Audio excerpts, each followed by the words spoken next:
Hello everybody. Today we are talking about scar and its management. So we classify scars in different types according to the size, shape and the area of lesions. So like mature scar, immature scar, hypertrophic scar, which are sometimes linear, sometimes widespread, as well as keloid, minor keloid, major keloid. Another type is atrophic. So atrophic scars are like superficial macular, generally after acne, or ice pick scars. These are conical deep scars. Then comes to rolling scar, that is wavy scar, widespread and wavy scar. Then last one will come with chicken pox scars. We see that box scar, which are deep generally. So how to manage these scars? There are different modalities. So we can divide it into invasive and non-invasive. So invasive comes like surgical procedures, and non-invasive means medications and other modalities of treatment. So we'll go ahead with first non-invasive management.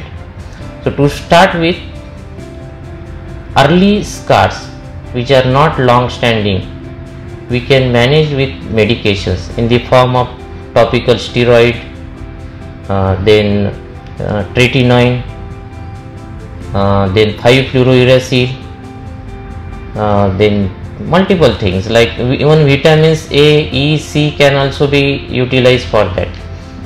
The placental extract, allantoin and imiquimod. Nowadays these are newer medications. We can utilize it for the hypertrophic scar as well as atrophic.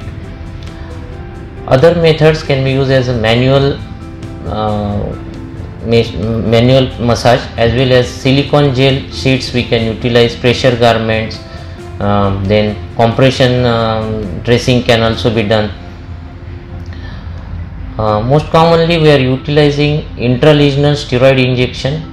It can be given along with 5-fluorouracil, or other modalities we can add up like cryotherapy and laser to augment the effect of steroid injection. So along with that, pulse dye laser, then fractional laser can also be CO2 as well as erbium can be used for treating hypertrophic as well as atrophic scars. Minimum invasive methods like in the form of subcision, punch excision can also be used for particularly punch out scars, like chicken pox scars in these methods. Atrophic scars can be handled with if they are superficial, like chemical peeling, derm abrasion, derma roller can also be used. If they are little deeper, then we can go ahead with radio frequency microneedling as well as fractional CO2 or erbium laser. Now about talking about laser treatment. So we are using here fractional CO2 laser regularly for atrophic scars, particularly post acne, which are over the face area, with excellent results. The procedure is very simple, office based. Pre-procedure we are using anesthesia, topical anesthesia for 30-45 minutes around. After that we are using the laser. 15 minutes procedure will be there. After that post procedure sunscreen is applied. Post procedure care is very important, like hydration, usage of moisturizer and regular sunscreen.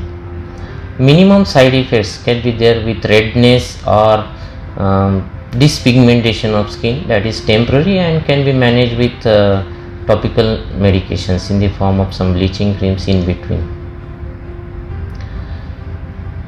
This CO2 laser can be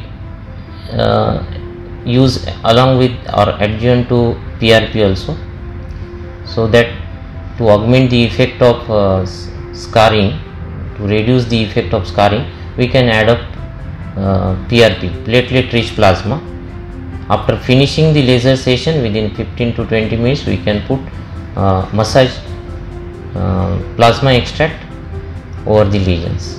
So I will just highlight common procedure we are doing here. Start with radio frequency, electrocautery, then cryotherapy, derma roller, derm abrasion, chemical peeling, skin biopsies we are doing for therapeutic purpose or diagnostic purpose, then Botox for hyperhidrosis as well as facial wrinkling, PRP and mesotherapy we are using for hair loss, and dermatosurgery for mole removal, plus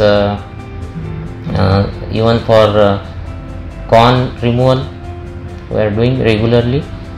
Laser, we have CO2 laser, we are utilizing it for scar rejuvenation, management as well as skin rejuvenation. Surgical part of CO2 laser we can utilize for warts removal as well as moles also we are treating with that. Thank you.